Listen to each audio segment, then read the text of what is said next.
people, and it's gone on far too long. Good evening. My name is Julie Peeples. I'm pastor of Congregational United Church of Christ here in town and one of the leaders of the Greensboro Faith Leaders Council. There's so many issues, so many questions to ask of candidates these days. But all my questions are increasingly coming down to one particular question, and it is this: whose life counts these days? You see, I'm confused. I hear national political and religious leaders and local religious colleagues talk about being pro-life and pro-family.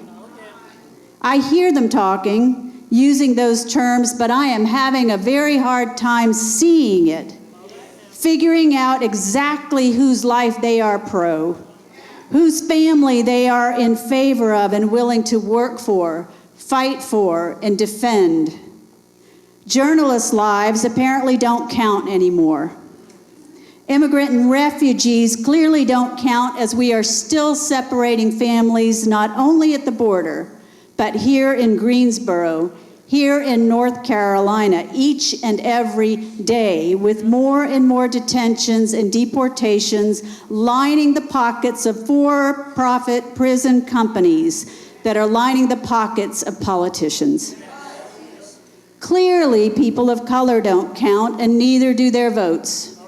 Women, we don't count either, especially when we dare to speak up about abuse, harassment, and violence. LGBTQ folks, no.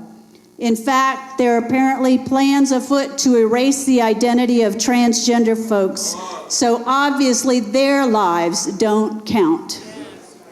Jewish and Muslim folks do not count in this economy, this moral equation. So let's see who's left. Oh, of course, those living in poverty. They're always considered last, aren't they? Not only do their lives and their families not count, they are labeled the enemy, the problem. If their lives truly matter, we would have equal access to health care. No more tax cuts for the wealthy only.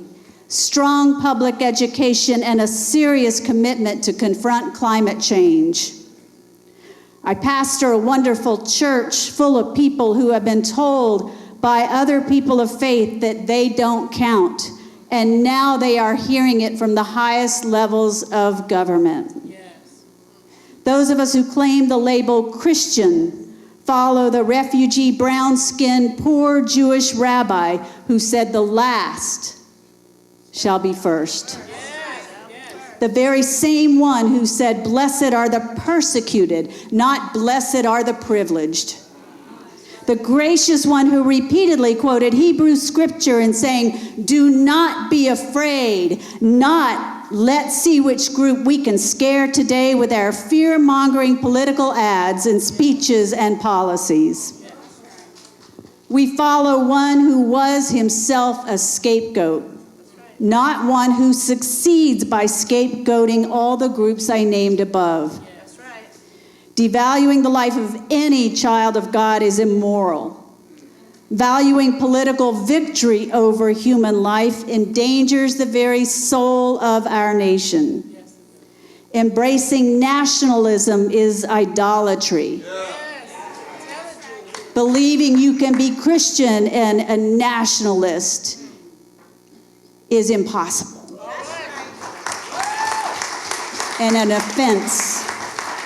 Justifying and excusing hateful speech and hateful deeds, especially under the cover of religious faith, must surely break God's heart.